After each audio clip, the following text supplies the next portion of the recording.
सुरईची वडी बनवते. तर इथं मी बघा काय काय साहित्य घेतलंय. एक ताक घेतलंय 2.5 वाट्या, बेसन पीठ, हळद, खोबरं, हिरवी मिरची घेतली आहे कुटून, कोथिंबीर आणि थोडंसं मीठ. तर बघा हे प्रमाण मी कसं घेतलंय. ह्या वाट्या ज्या वाटीने आपण बेसन पीठ मोजून घेतले, तर इथे 1 वाटी बेसन पीठ घेतले. तर 1 वाटी बेसन पीठला मी 2.5 वाटी ताक घेतले. तर आता आपण बनवायला सुरुवात करूया. तर आता आपण बेसन पीठ ताकामध्ये मिक्स करून घेऊया.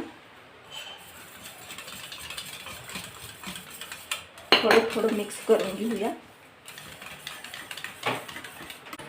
त्याच्यामध्ये गुठळ्या नाही व्हायला पाहिजे बघा. तर राहिलेलं सगळंच पीठ घालून घेऊया. थोडीशी हळद घालूया. एक 2-4 मिरच्या कुटून घेतल्या होत्या ना, तो ठेचा पण घालूया. चवीप्रमाणे मीठ घालूया.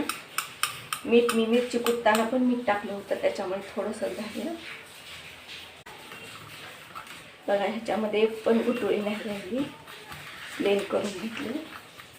तर आता आपण एका चाळणीमध्ये गाळून घेऊया.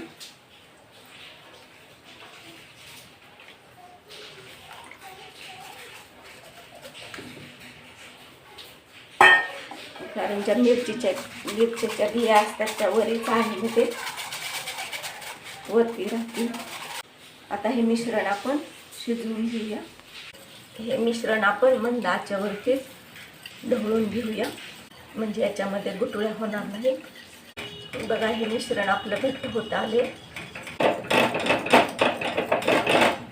तर बघा हे आपण चेक करून बघूया.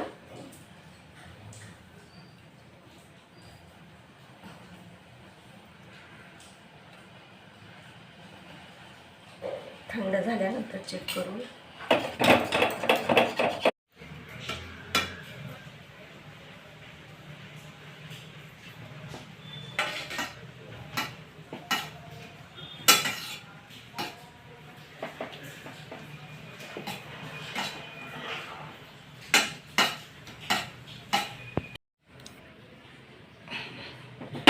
हे मिश्रण आपलं पसरून झाले. तर आता आपण ही उलट्या साईडनं पण पसरून घेऊया.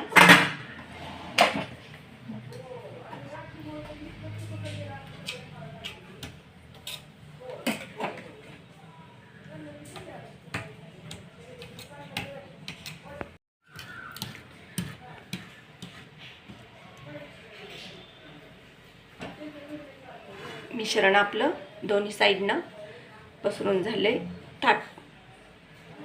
आता आपण हे थंड व्हायला ठेवूया. आता आपण फोडणी बनवून घेऊया. थोडंसं जिरं घालूया, थोडीशी मोहरी,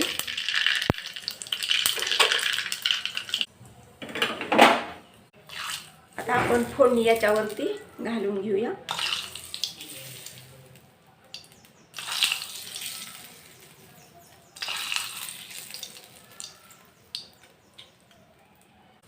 थोडीशी कोथिंबीर घालूया.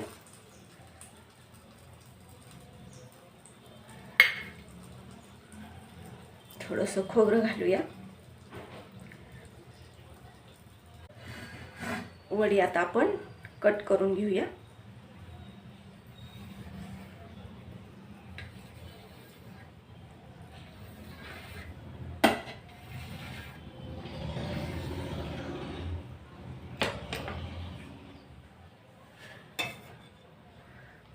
आणि याची आता आपण वडी बनवून घेऊया.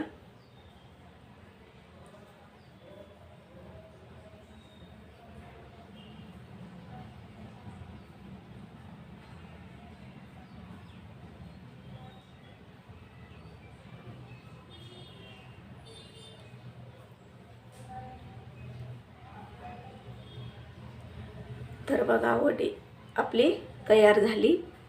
तर राहिलेल्या पण वड्या आपण काढून घेऊया.